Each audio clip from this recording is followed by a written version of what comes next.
Todo ha progresado exponencialmente durante el último siglo, en gran medida gracias a la difusión de conocimiento y a las innovaciones tecnológicas. Sin embargo, este progreso ha dado lugar también a nuevos retos. El cambio climático, el agotamiento de recursos no renovables y la inequidad en el acceso a bienes y servicios ponen desafíos posiblemente existenciales para las próximas generaciones. En UTEC Posgrado creemos que el progreso no puede detenerse, pero resulta crítico asegurar su sostenibilidad. Creemos que la tecnología, cuando pone al humano en el centro, puede cumplir un rol transformador.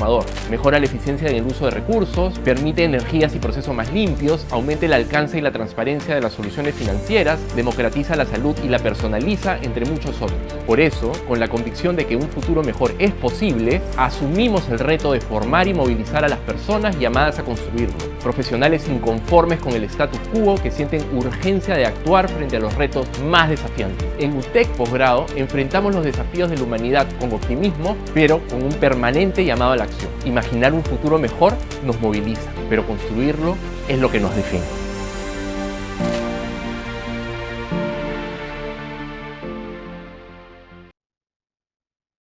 Muy buenas noches, bienvenidos a la clase maestra en MongoDB, flexibilidad y escalabilidad en la gestión de datos del programa de gestión de la información con base de datos. Mi nombre es Mir Hurtado y los estaré acompañando durante esta hora.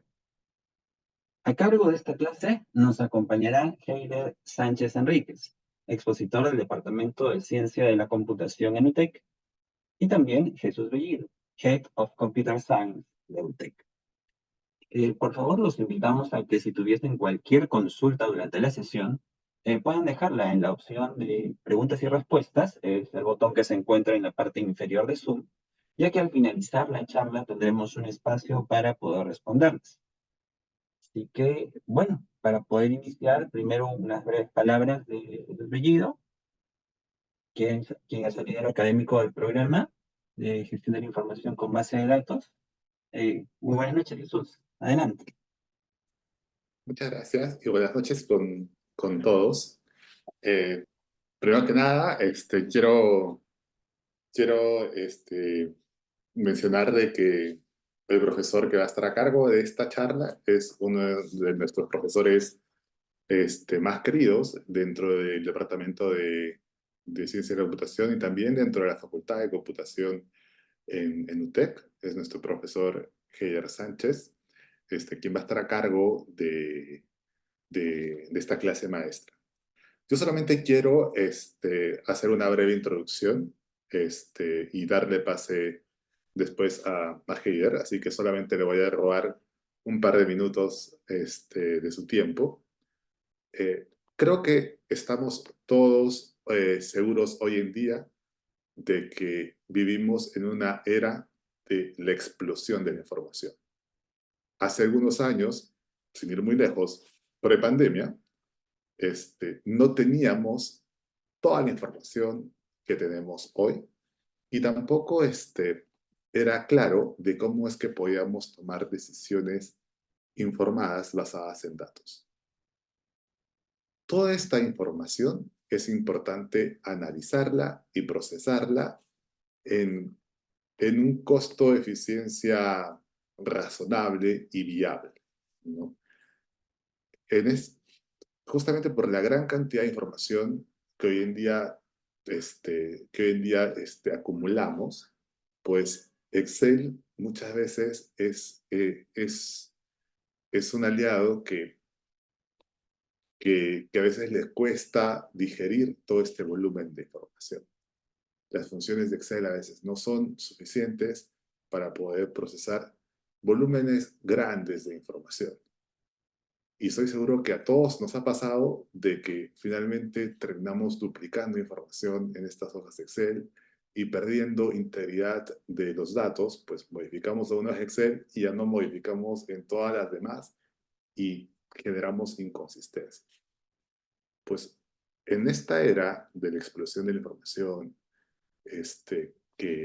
que nos lleva a luego potenciar nuestras decisiones utilizando sistemas de recomendación basados en inteligencia artificial, aprendizaje de máquina y todo lo demás, es importante que hagamos una adecuada gestión de nuestros datos. desde tener datos que sean íntegros, es decir, que no existan este tipo de incoherencias, de no tener datos multiplicados, que finalmente generen un dolor de cabeza, garantizar de que los datos que tenemos son consistentes y coherentes. Es importante que estemos capacitados en cómo es que podemos gestionar la información que hoy día tenemos en tecnologías que han sido creadas para gestionar esta información, como son las bases de datos. Dentro del mundo de bases de datos hay muchas tecnologías, como bases de datos relacionales, no relacionales, que estoy seguro que Heider nos va a hablar con mucho más detalle al respecto. Pero lo que quiero que ustedes tengan claro es que hoy en día necesitamos gestionar volúmenes importantes de información. Un archivo CSV, un archivo Excel, no nos va a ayudar a manejar volúmenes importantes de información, más aún cuando son datos que están relacionados entre ellos. Entonces, solamente con esta introducción, quiero darle pase a nuestro profesor Heider para que él nos pueda hablar más acerca de cómo estas tecnologías nos pueden ayudar a gestionar la información, volúmenes importantes de información, específicamente en bases de datos NoSQL. Bienvenido, Heider. Hola, buenas noches. ¿Qué tal? Buenas noches. Gracias, Jesús Bellido, por el pase. ¿Me confirmas, por favor, el audio, lo hemos probado? Se escucha bien, te escuchamos bien. Ok, igual voy a levantar un poco la voz porque parece que el micrófono no me está ayudando mucho. Muy bien. Entonces, vamos a empezar. Buenas noches a todos los presentes que nos acompañan en esta charla sobre base de datos no relacionales, o también conocido como base de datos no SQL. Ok.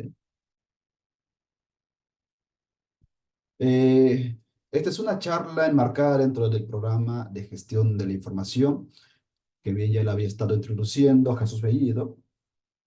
Y dentro de este programa tenemos un apartado sobre base de datos no relacionales o base de datos no SQL.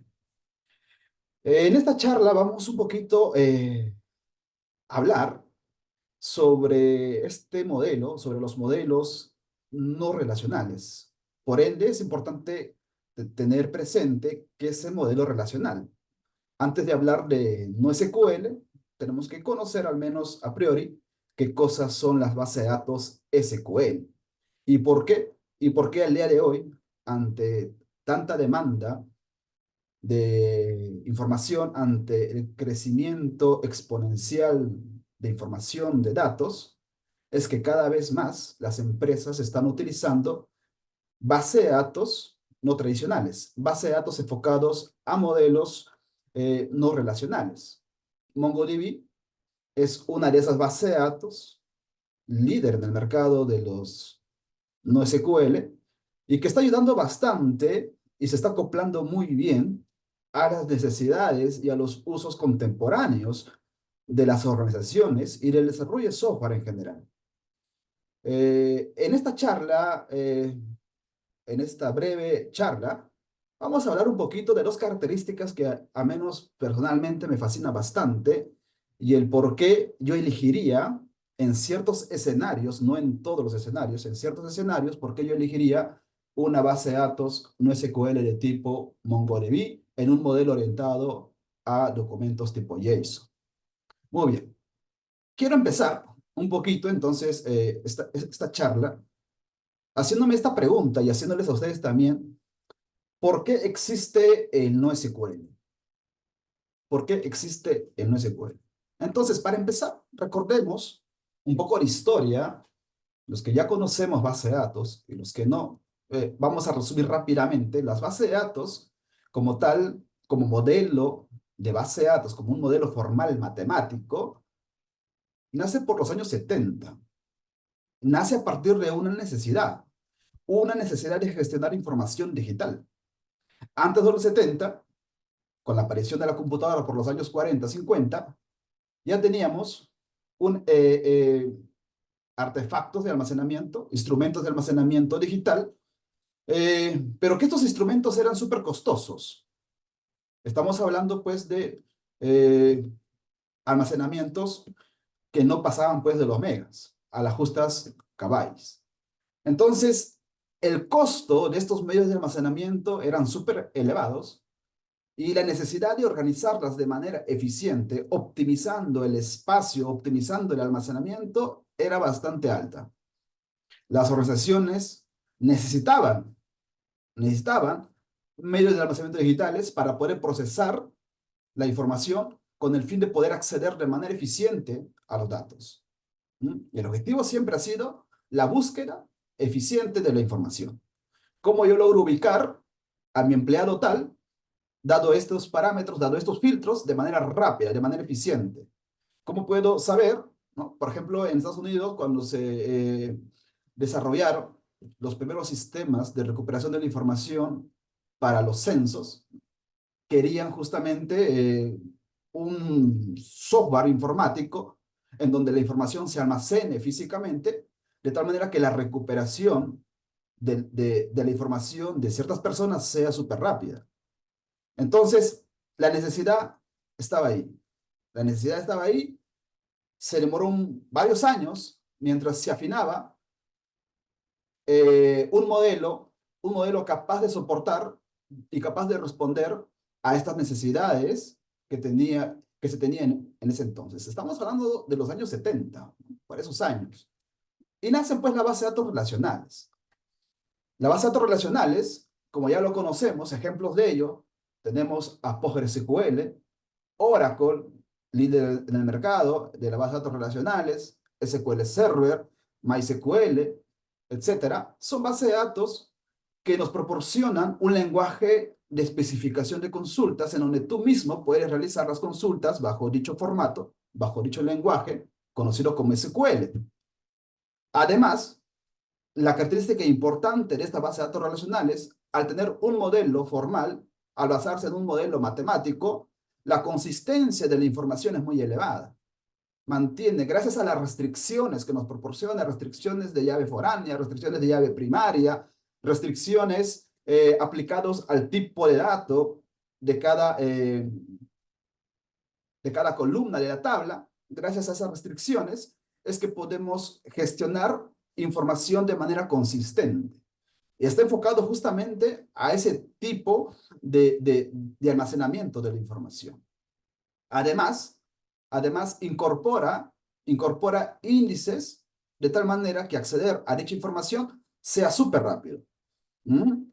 Con el pasar del tiempo, estos gestores de base de datos comenzaron a tener una gran aplicación, un gran uso.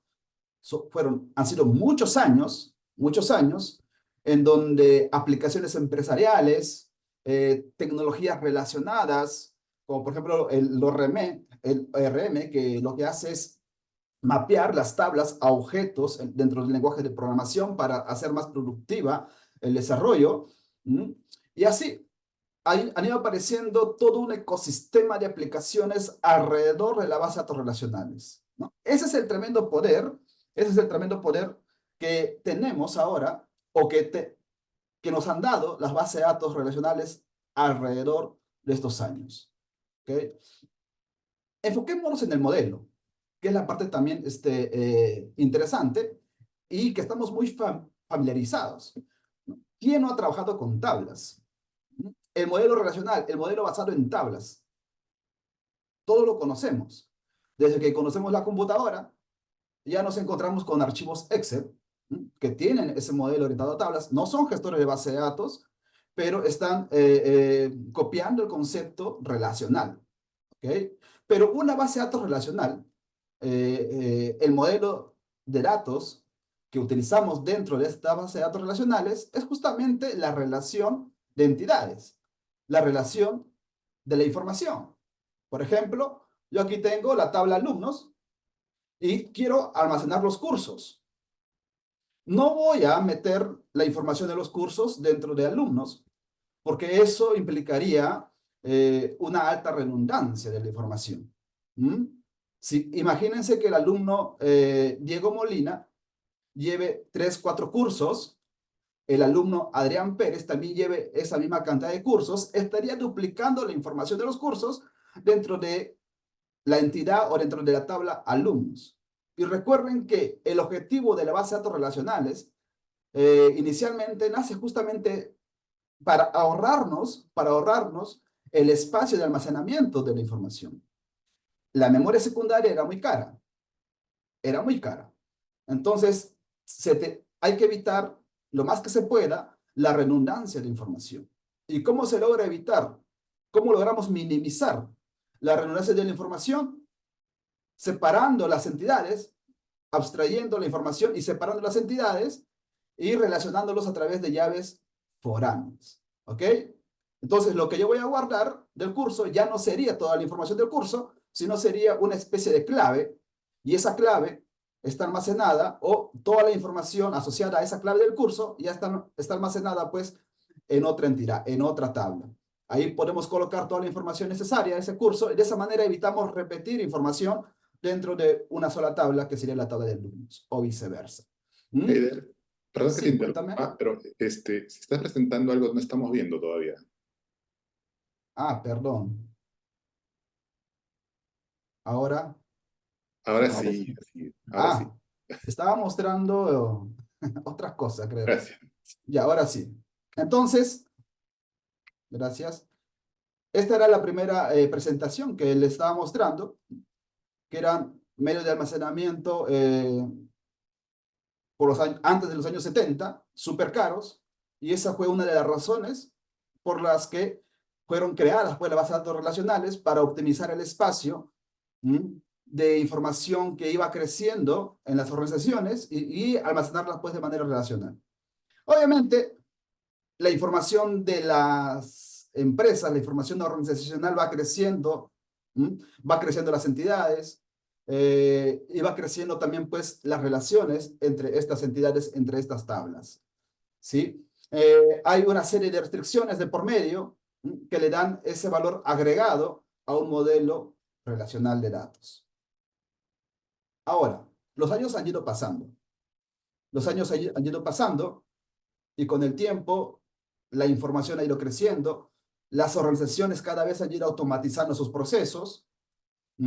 Ya no solamente guardan información crítica, ahora guardan información de cada uno de sus procesos, recursos humanos, contabilidad, incluso información de tipo correo, porque con el tiempo, ¿no? Con el tiempo se ha ido digitalizando cada vez más la forma de comunicarnos, la forma de trabajar incluso.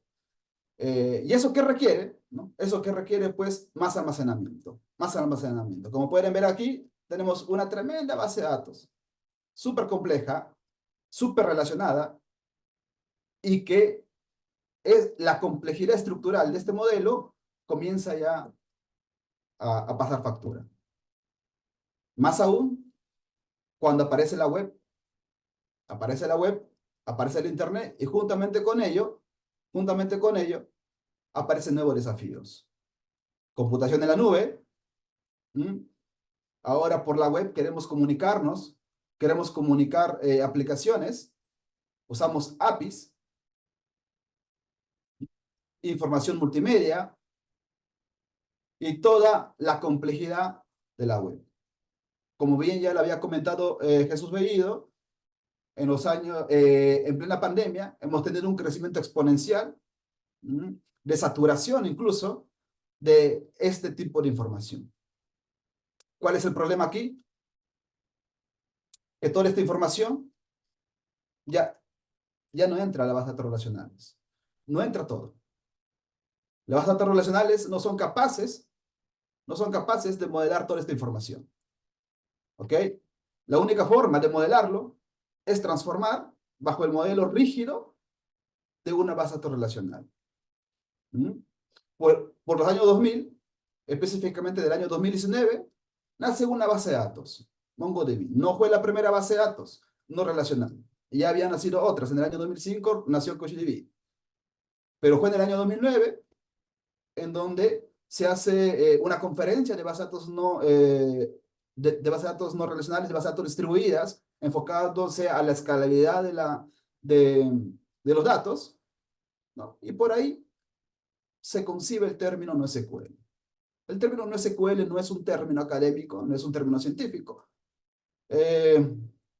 Se acuñó en Twitter. Se acuñó en Twitter, fue un hashtag. Alguien que iba, ¿no?, desde Portland a San Francisco, que se iba a la conferencia, en lugar de escribir conferencia internacional de sistema distribuido, simplemente coloca NoSQL. Hashtag NoSQL. 2019. Y ahí nace pues el término NoSQL. No tiene que ver mucho.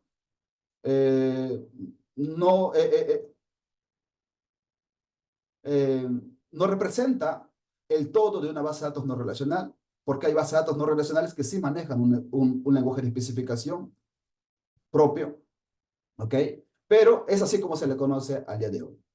Por esos años también, Google, Amazon, comienzan a sacar los servicios por la nube, comienzan a fomentar el uso de sistemas distribuidos, comienzan a fomentar bases de datos open source, comienzan a fomentar bases de datos que no necesariamente se ajustaban a bases de datos relacionales.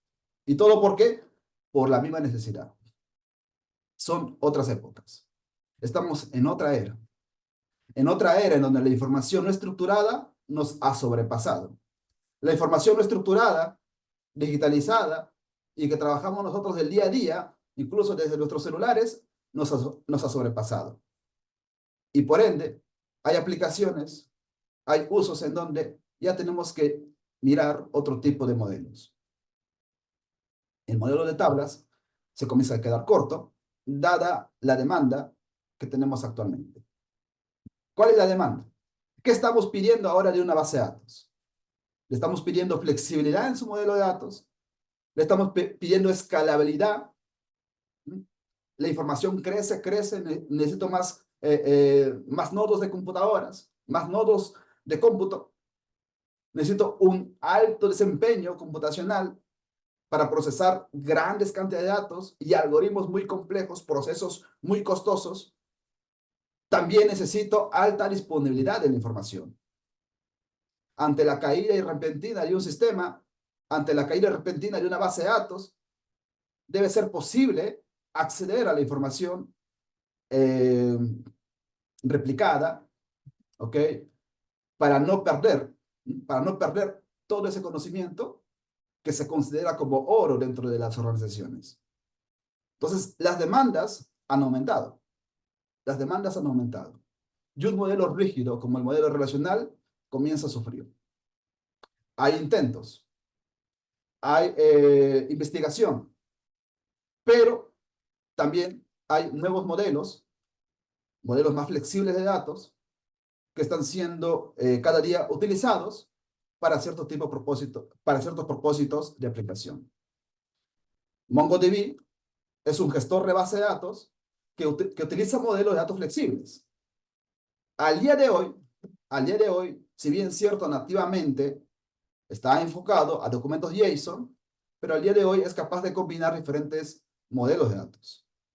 Modelos tipo de grafos, por ejemplo, una red social, para gestionar información mediante vértices y aristas, datos geoespaciales, latitud, longitud, para poder ubicar rápidamente a qué distrito o en qué zona me encuentro, dado la posición del GPS.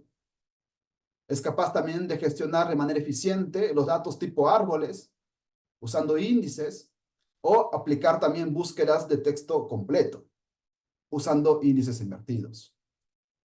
Entonces, MongoDB, al igual que otros gestores de base de datos, han ido aumentando las capacidades de flexibilidad de sus modelos para adaptarse a este mundo, a esta nueva era de información no estructurada. ¿Okay? Aquí les muestro un ejemplo de un documento tipo JSON, que es el que utilizamos para almacenar la información en MongoDB. Como pueden percatarse, tenemos aquí los atributos o los campos. Tenemos los tipos de datos.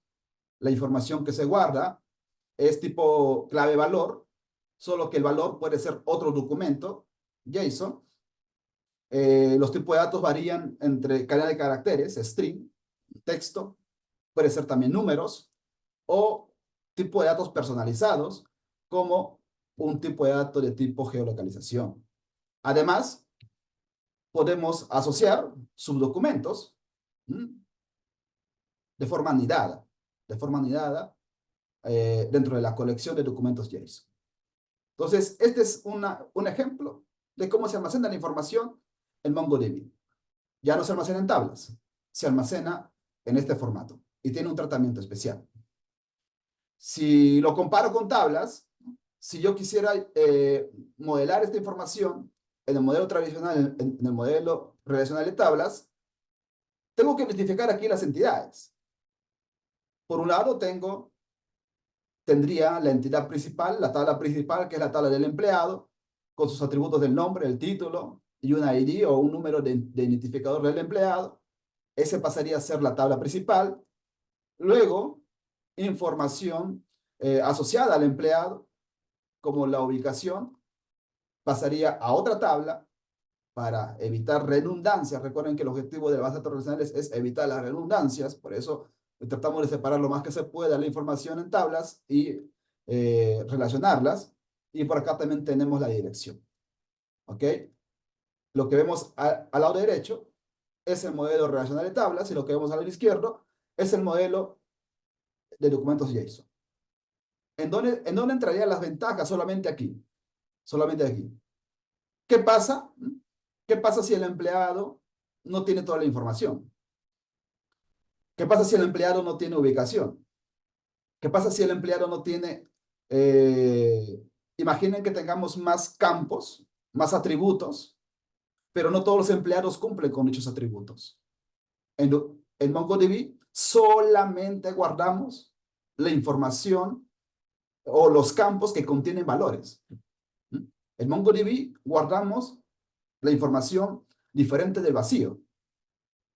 Si hay un campo que no está presente en dicho empleado, si por ejemplo un empleado no tiene el atributo de localización, simplemente no se guarda, simplemente no se le asocia.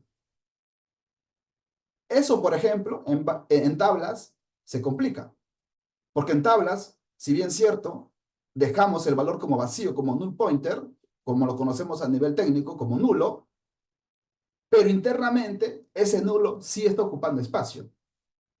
Ya que para definir las bases de datos, cuando nosotros definimos bases de datos relacionales, cuando definimos tablas, le estamos indicando el tamaño que va a ocupar cada campo. Si yo le digo que, por ejemplo, el nombre va a ocupar 50 caracteres, así no coloques nombre, así no le pongas un nombre al empleado, en tablas, ya está ocupando esos 50 caracteres. Serían caracteres vacíos, pero ya lo está ocupando. Ya se está ocupando la información. Y por ende entramos ahí a un problema. Redundancia de valores vacíos. ¿Y qué pasa? ¿Qué pasa si yo quiero agregar un nuevo campo? ¿Qué pasa si el empleado, hay ciertos empleados que vienen con un nuevo campo? MongoDB nos hace problemas. Te acepta la información. Tú le puedes enviar un nuevo documento con un campo que hasta ese momento no ha sido mapeado en la colección. Pero MongoDB lo acepta y lo hace parte dinámicamente lo hace parte de la colección. De tal manera que tú más adelante puedes hacer consultas sobre ese campo de los empleados que lo tienen. Eso, por ejemplo, no se puede hacer con tablas dinámicamente. Si un empleado, por ejemplo, le agregamos su campo sueldo, ¿qué tenemos que hacer? Redefinir la tabla, agregarle un atributo a la tabla, modificar la estructura de la tabla, solamente para que ese único empleado sea capaz de guardar su sueldo. Si ya tengo N empleados, si ya tengo 1.000.000 de empleados, solamente por ese único empleado que ahora incluye un nuevo atributo que es el sueldo, tengo que crear una columna para poder guardar, ¿no?, el sueldo de ese empleado. Esa es una solución que le podríamos dar. Aunque también podríamos optar por otras soluciones más óptimas. Pero lo que vamos es que MongoDB dinámicamente va adaptándose, va aceptando nuevos campos al documento JSON sin necesidad de redefinir su estructura. es una estructura totalmente flexible. ¿Ok? Y quiero mostrar rápidamente una aplicación que en la empresa realizamos de manera rápida. En este caso, la empresa nos solicitó un chatbot usando Dialogflow. En Dialogflow uno configura las preguntas y también configura las respuestas. Y luego Dialogflow se encarga de, ya con su motor de búsqueda basado en inteligencia artificial, ¿no?, de asociar la pregunta del usuario con la pregunta que nosotros tenemos mapeada. Busca la coincidencia y entrega la respuesta que también nosotros le habíamos alimentado a este chatbot. En este caso hicimos una aplicación frontend en donde las respuestas lo configuramos, y aquí tuvimos un desafío, que las respuestas tenían diferente estructura. Una respuesta podría ser simplemente un texto. Otra respuesta hacia el usuario podría incluir imágenes. Otra respuesta hacia el usuario podría incluir un enlace a un sitio web. Otra respuesta podría incluir un video o una coordenada. Entonces, las respuestas que configuramos tenían diferentes estructuras. Por lo tanto, eran datos no estructurados. La solución, entonces, fue usar MongoDB. Mapeamos, entonces, toda esta respuesta a objetos tipo JSON y lo almacenamos en MongoDB. Luego, ya en la aplicación, cuando un usuario comienza a hacer consultas, comienza a hacer preguntas, Dialogflow utiliza nuestras respuestas ya mapeadas en MongoDB para entregárselas al usuario. Y es así como tuvimos que optar por un modelo basado en documentos JSON, un modelo no estructurado, en donde los atributos variaban por cada respuesta, porque MongoDB nos daba esa flexibilidad. ¿Okay? Voy a avanzar un poco. Muy bien. En resumen, las ventajas del modelo de datos que trabaja MongoDB: soporta JSON de forma nativa. Digo esto porque hay otros gestores de base de datos que también soportan JSON. El mismo PostgreSQL, el mismo SQL Server, Oracle también soportan este tipo de datos de tipo JSON, pero MongoDB lo hace de forma nativa y lo serializa en objetos llamados BSOM, ¿no? B de binary. Además, para permitir el acceso eficiente, nos ayuda con la indexación, indexaciones de tipo árbol, indexaciones de tipo hash. Y de esa manera, pues, podemos hacer búsquedas muy rápidas. Por otro lado, es muy eficiente para codificar y decodificar datos que se transmiten por el Internet. Recuerden que al día de hoy, la forma en cómo nos comunicamos entre sistemas, entre softwares, es utilizando APIs basadas en REST, que es lo que está de moda al día de hoy, ¿no? Antes se usaba SOAP, documentos XML, ahora se usa bastante REST por el performance, por la flexibilidad que nos entrega dicha forma de comunicarnos. Y los servicios REST, la forma en cómo enviar información, la forma más habitual de enviarla es mediante documentos JSON. Y es ahí, pues, en donde MongoDB los recibe y de manera nativa ya los está almacenando.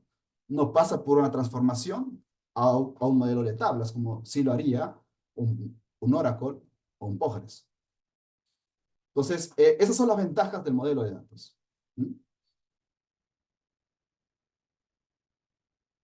Vamos a hablar un poquito, antes que se nos pase el tiempo, sobre otra característica que es altamente importante al día de hoy. Hablamos de la alta disponibilidad de la información. ¿Y a qué me refiero con esto? ¿Qué hacemos? Y aquí está la pregunta. ¿Qué hacemos ante una falla física de una base de datos. Cuando falla el gestor de base de datos. No sé, pasó algo, se quemó el disco duro, por ejemplo. Se quemó el disco duro y la información solamente estaba centralizada en un servidor. ¿Qué pasa cuando este servidor cae?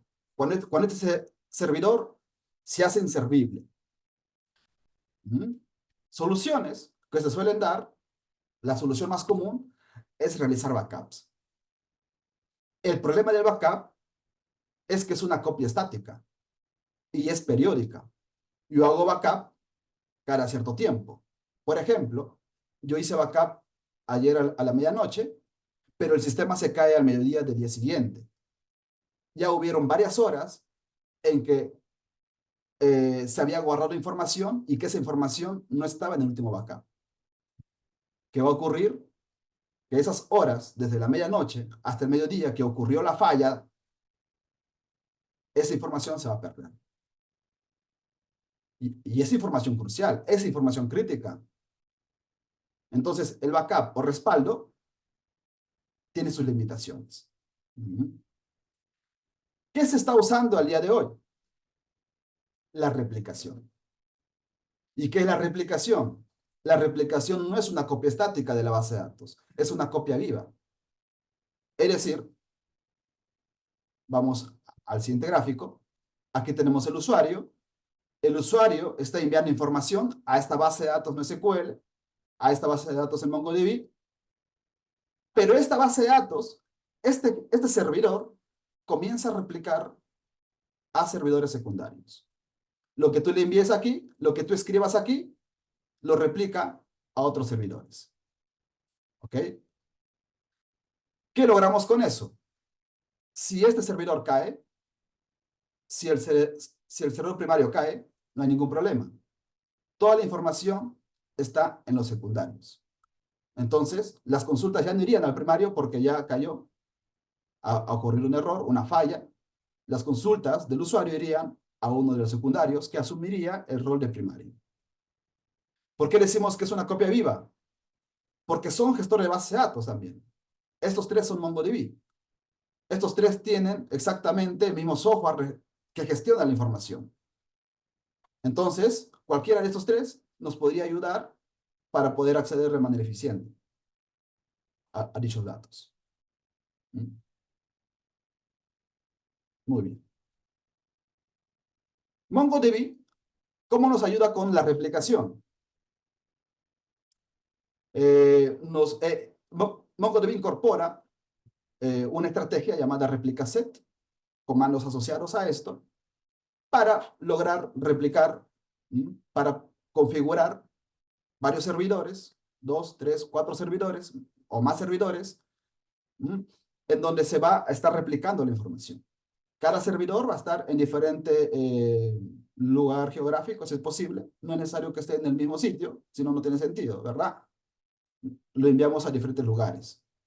El primario es quien va a recibir las consultas, ¿no? Es quien es el responsable de recibir las peticiones del usuario. Es también el responsable de ir verificando si es que los servidores secundarios están trabajando. Pero cuando cae el primario, si es que el servidor primario cae, automáticamente un secundario toma el rol de primario. Y la información se sigue manteniendo. El usuario no vio nada. Todo esto es transparente para el usuario. El sistema sigue funcionando. Tu información no ha sufrido pérdidas. ¿Okay?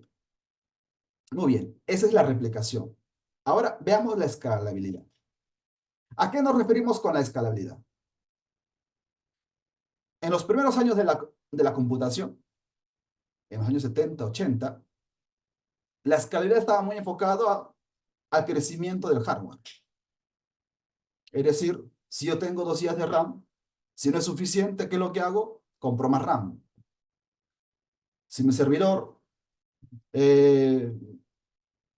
con el poder de CPU actual ya no es suficiente para poder procesar los algoritmos o los procesos que le estoy enviando, entonces compro un servidor con mayor poder computacional. Si es que la memoria secundaria, si es que el disco duro ya se está acabando, compro más disco duro. Entonces, con la adquisición de más hardware, voy incrementando el poder de cómputo, el poder de procesamiento, el poder de almacenamiento de mi servidor de base de datos. Solo que esta escalabilidad vertical tiene un límite. Tiene un límite.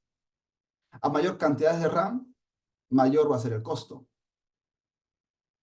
A mayor potencia de CPU, mayor será el costo, económicamente hablando. ¿Ok? A mayor dispositivos de almacenamiento, igual. El costo incrementa.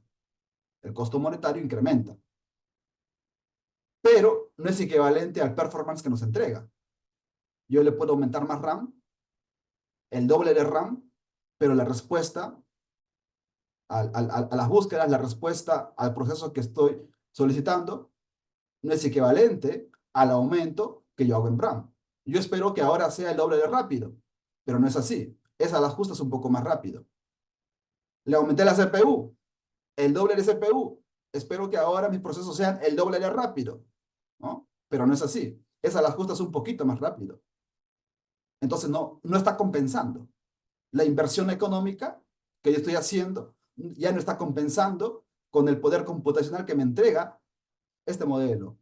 Esta escalabilidad vertical.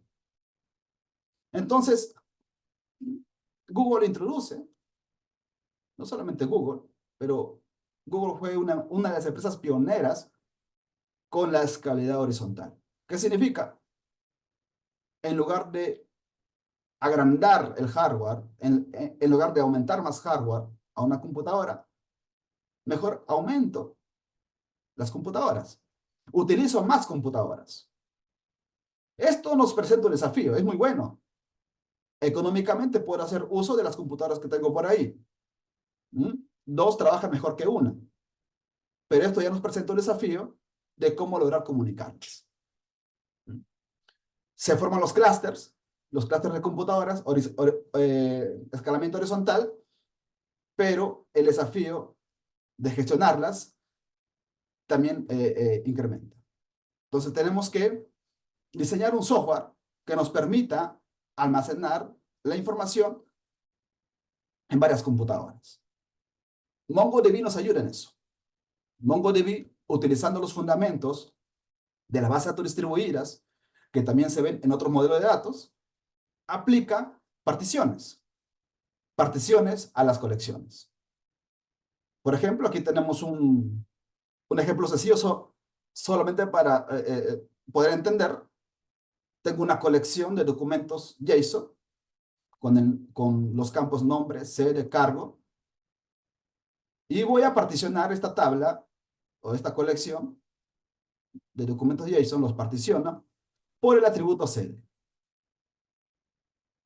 En un servidor de MongoDB coloco todos los documentos de Arequipa, en el otro todos los documentos de Lima, y en el tercero todo de Trujillo. Entonces ahí tengo 3 servidores. En cada servidor he colocado dicha información. Mi atributo sede es el atributo de la partición. Sede es el atributo de la partición. Entonces, cuando venga una consulta, por aquí está, si solicita a todos los empleados de la sede de Lima, entonces, mediante un servidor de configuración que guarda en qué servidores encontramos dicha información, me va a enviar solamente al servidor 3. Tú quieres los empleados de Lima, el servidor de configuración te dice, los empleados de Lima están en el servidor 3. Entonces te dirige al servidor 3 y de esa manera estamos reduciendo el transporte de datos. Y también la capacidad de búsqueda, ¿no? Si tú quieres hacer una búsqueda específica sobre los empleados de Lima, la búsqueda ya no lo vas a hacer en toda la colección. La búsqueda lo vas a hacer solamente en este servidor. Estamos fragmentando, estamos particionando, estamos enviando partes de la colección gigantesca. Esto aplica a colecciones altamente grandes. Lo estamos enviando a diferentes servidores. Y hay un servidor central que los está gestionando, que sabe en dónde están los datos. Obviamente, el atributo sede es un atributo delicado, porque ¿qué tal si viene un nuevo registro, ¿no? De tipo sede Piura, por ejemplo. Quiero insertar un registro, quiero insertar nuevos empleados de la sede Piura. Como no los tengo mapeados, entonces no voy a poder insertar. ¿Qué tengo que hacer? Tengo que indicarle al servidor de configuración en dónde van a estar los empleados de la sede Piura. ¿Para qué? Para poder luego pues, hacer las búsquedas correctas, ¿no? Y esa información no se pierde, se puede insertar correctamente. Muy bien. Entonces, el sharding en inglés de MongoDB nos ayuda con eso. Nos ayuda a separar una base de datos gigantesca en pequeñas partes. Además, esta estrategia divide y vencerás, que sí se le conoce, también optimiza los algoritmos de búsqueda. Cualquier búsqueda que hagamos es mucho más eficiente hacerlo en pequeñas proporciones que hacerlo en toda la colección gigantesca de datos. ¿Okay? Ahora, ¿cómo trabaja MongoDB el sharding? MongoDB, dentro de la configuración, te da la opción de trabajar con replicación. Si ustedes pueden ver aquí, tengo dos particiones, shard1, shard2. La información se está guardando en estos dos lados, pero cada partición maneja replicación. ¿Ok? Entonces, aquí tengo tres servidores en donde se almacena la misma información, pero físicamente están en diferentes lugares. Tres servidores que están en diferentes lugares. Entonces, si pasa algo en uno de ellos, no hay ningún problema. Los otros dos tienen la información. Tienen la información de este shard, de esta partición. Y de esa manera los gestiona MongoDB. La configuración igual se almacena en otro servidor para poder saber e identificar en qué shard está la información que quiero consultar, que quiero acceder. ¿Okay? Y es así como mezclamos escalabilidad y replicación dentro de MongoDB. MongoDB lleva años con esta tecnología y es una de las características esenciales, ¿no? Y por las que podríamos usar este gestor de base de datos bajo un modelo flexible orientado a documentos. Muy bien. Hasta aquí la presentación sobre MongoDB, su modelo flexible y las características de escalabilidad.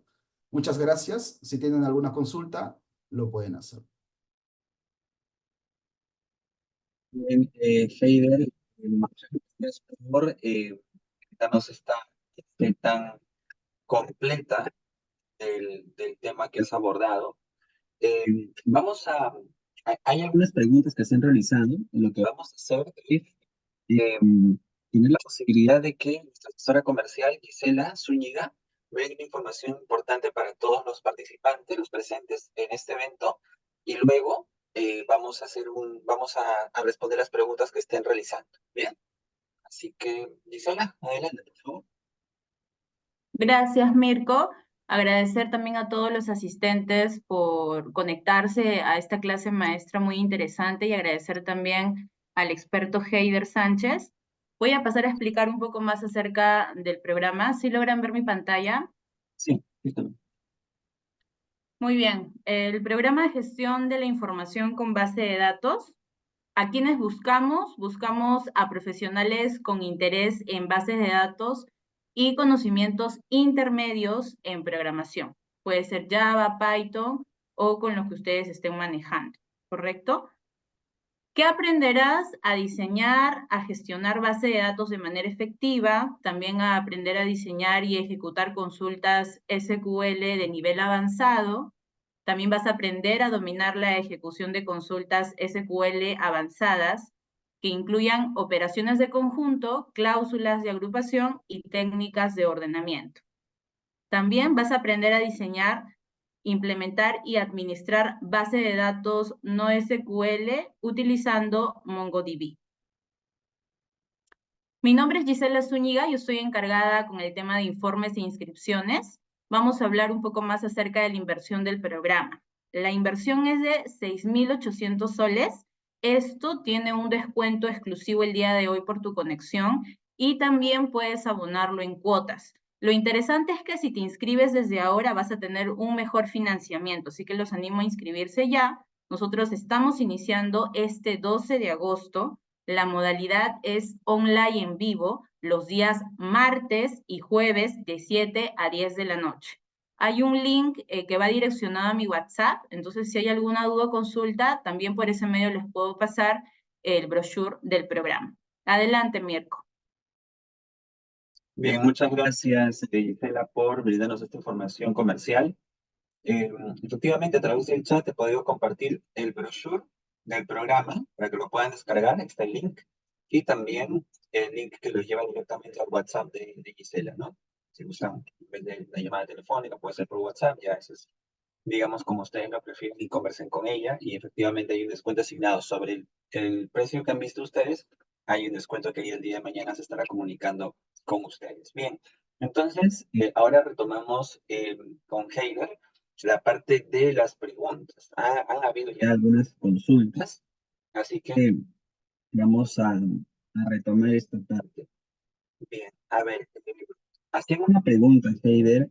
La primera de ellas era si es que si es que también se puede implementar multitenencia. Esa era la primera pregunta. Hola. No estoy muy familiarizado con la multitenencia, pero he visto implementaciones de dicha arquitectura o aplicaciones enfocadas a la arquitectura de tipo SaaS. Sí, sí, se usa con sharding, suelen darle una solución bueno, hay que configurarlo, hay que configurarlo dependiendo del propósito, pues, de, de la aplicación. Pero hasta donde tengo entendido, hasta donde lo he probado, sí lo soporto. Bien, tenemos otra consulta desde Pablo Albuja. Perdón, hay otra. Una pregunta antes de esa era, ¿en qué consiste el BSON y cómo representa datos no booleanos? Ok, el documento JSON es una representación de tipo texto, porque así lo manejamos, ¿no? Cadena de caracteres. El BSON trata de convertir estos datos a su representación booleana, o perdón, a su representación binaria. Por ejemplo, el número 100 o el número 1000. El número 1000 en texto ocupa 4 caracteres, ¿no? El número 10.000 en texto está ocupando 5 caracteres. Pero si yo represento los números en binario, utilizaría un tipo de dato entero de 4 bytes. Entonces, cualquier dato numérico se representa en 4 bytes.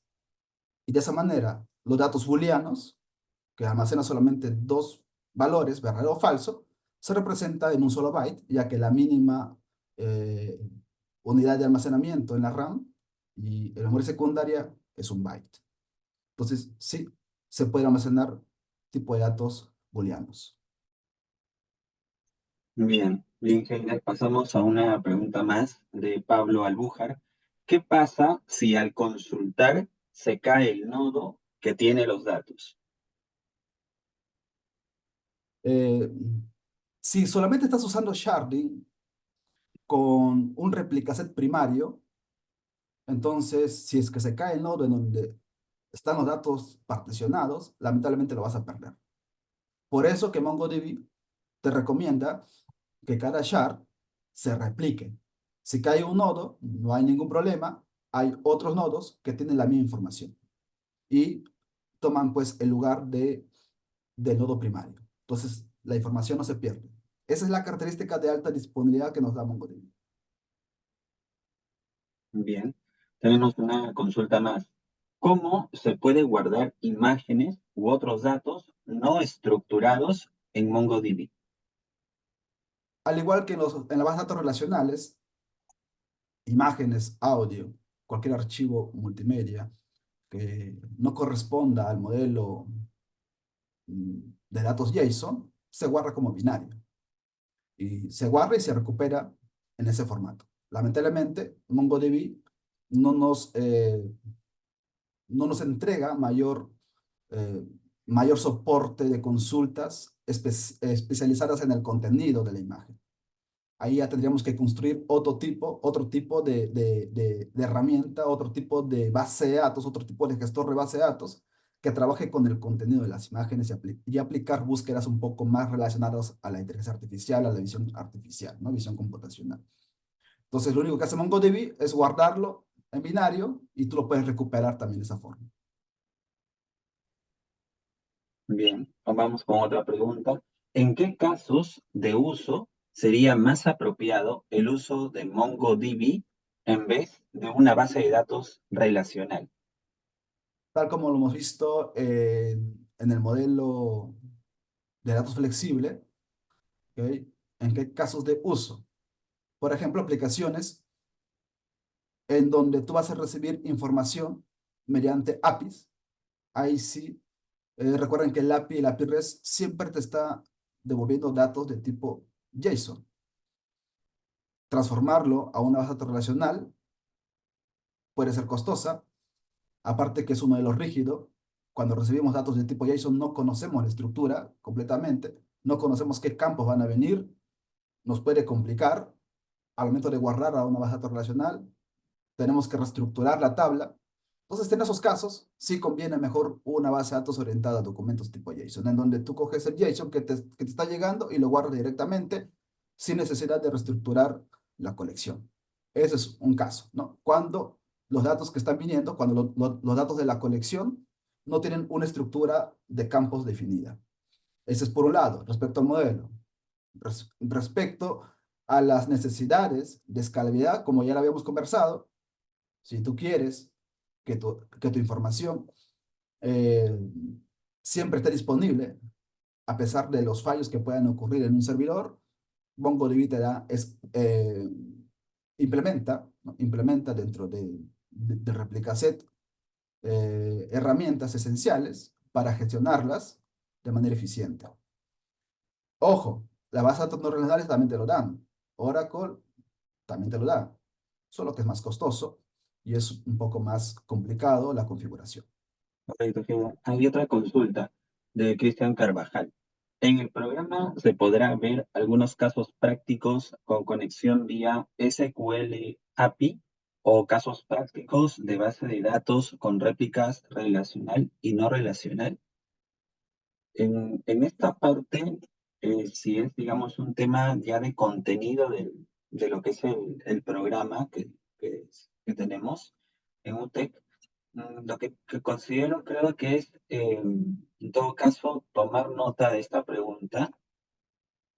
Voy a tomar nota de la pregunta, Cristian, para ver si a través de repente del correo electrónico o el WhatsApp de repente puedan brindar una respuesta de repente más específica, ¿no? Porque acá está hablando ya del programa en sí y tengo entendido que Heiner ha realizado la clase maestra en relación a un tema, ¿no? Más amplio. Entonces, voy a tomar nota de ello, ¿no? En todo caso, para que puedan. Respecto al módulo de MongoDB, mi estimado, sí, vamos a ver casos, ¿no? Porque la idea es, al menos yo tengo la intención de que quede bien claro en qué momento debemos usar una base de datos no relacional, una base de datos no SQL. ¿En qué aplicaciones sería lo más ideal? ¿Y qué aplicaciones no sería ideal? Hay aplicaciones críticas en donde sí, de todas maneras, conviene una base de datos relacional por la alta consistencia, ¿no? Y por las restricciones que nos entrega, por la integridad de la información que nos proporciona. Entonces, ahí sí, una base de datos, tal vez como MongoDB, sería demasiado flexible, no sería tan segura para ese tipo de aplicaciones. Eso lo vamos a ir viendo ya en el módulo con unos casos prácticos para que ustedes mismos vayan analizando y vayamos resolviendo, ¿no? Ya en el curso. Bien. Una consulta sobre cuáles son las aplicaciones necesarias para usar MongoDB. Si te refieres a las herramientas para usar MongoDB o qué tipo de aplicaciones, porque al tipo de aplicaciones le hemos respondido. Pero si son las herramientas, pues MongoDB, lo que necesitas es el gestor de base de datos que lo puedes descargar e instalar en tu computadora y necesitas un IDE, ¿no? Para conectarte y hacer las consultas. Hay el IDE oficial de MongoDB o puedes utilizar también una instancia de MongoDB en Mongo Atlas, que es un servicio también de MongoDB para poder hacer pruebas de concepto con pequeñas bases de datos sin necesidad de hacer instalación en tu propia computadora.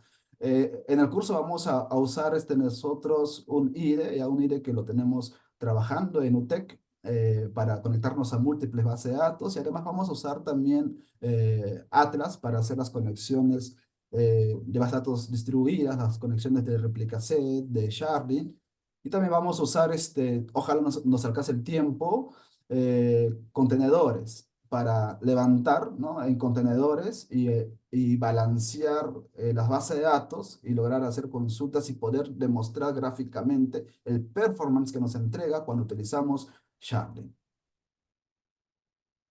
Eso. Hay una pregunta adicional de Marco López. ¿Hasta cuántas conexiones en simultáneo permite Mongo? Por ejemplo, cuando obtenemos eventos de Kafka y que pueden ser millones, lo que mencioné.